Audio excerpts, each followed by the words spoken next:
Chris Ross, bakit nga ba sinabing hindi nila pwedeng pabueluin ang Barangay Ginebra? Si Jason David na nga ba ang panibagong star player ngayon ng Barangay Ginebra? Ito nga ang si Jason David mga chong ay mabagal ang naging simula sa PBA. Nag-umpisa ito sa PBA 3x3 at nung i-draft sa Barangay Ginebra, hindi agad siya nakapasok sa lineup ni Coach Tim Cone. Originally, reserve player lang itong si Jason David. May isang conference na ipapasok siya sa lineup pero mas madalas na nakakat siya sa lineup ng Ginebra. Pero imbes na sumuko ay nagpatuloy lang sa pag-grind itong si Jason David hanggang sa mapansin na siya ni Coach Tim sa kanilang team practice. Unang pinasok sa lineup si Jason David bilang replacement habang nagpapagaling noon si L.A. Tenorio sa kanyang sakit. At nung nagbalik na si Tenorio ay nanatili na sa lineup si David dahil na-impress si Coach Tim at the rest is history. At ngayong conference nga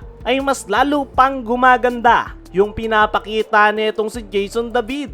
Sa nakalipas nga na Game 4 semis ay grabe yung kanyang ipinakitang performance.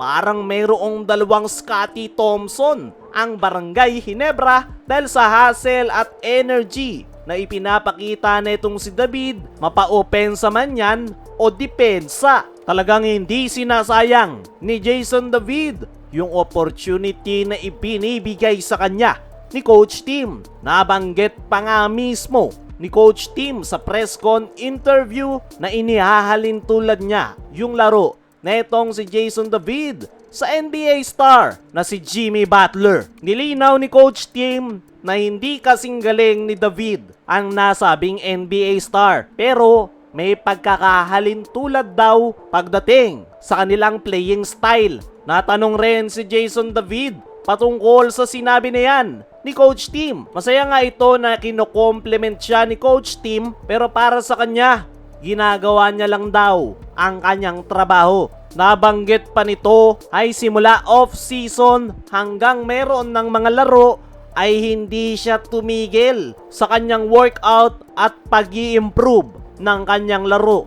Kaya naman, noong ma-dislocate yung kanyang balikat, wala nga daw siyang naging problema dahil kondisyon na kondisyon ang kanyang katawan. Dahil nga rin daw sa grind ni Jason David at walang tigil na workout ay always nga raw siyang ready. Kaya naman, every time na tinatawag raw ni Coach Tim ang kanyang pangalan ay ready siya na mag-perform dahil yan daw talaga yung kanyang pinaghahandaan kahit nasa bakasyon ang kanyang kupunan. At ngayon na nasa semifinals na siya kasama ng Ginebra at nabibigyan pa ng chance na magpakitang gilas, ay ibibigay nga raw nitong si Jason David yung kanyang 100% performance. Nasa semis na nga daw sila at sayang naman daw yung punta nila sa semis kung hindi all-out performance ang kanilang ipapakita. Dumako naman tayo dito sa kabilang balita.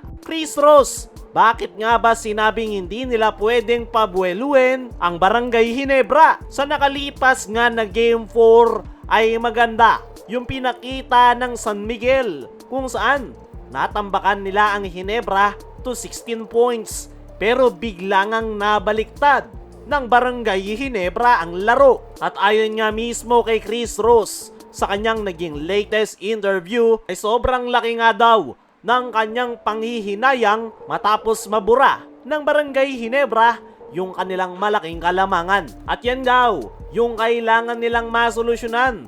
Kailangan nga daw nilang magawa ng paraan kung paano nila mapapanatili ang kanilang kalamangan.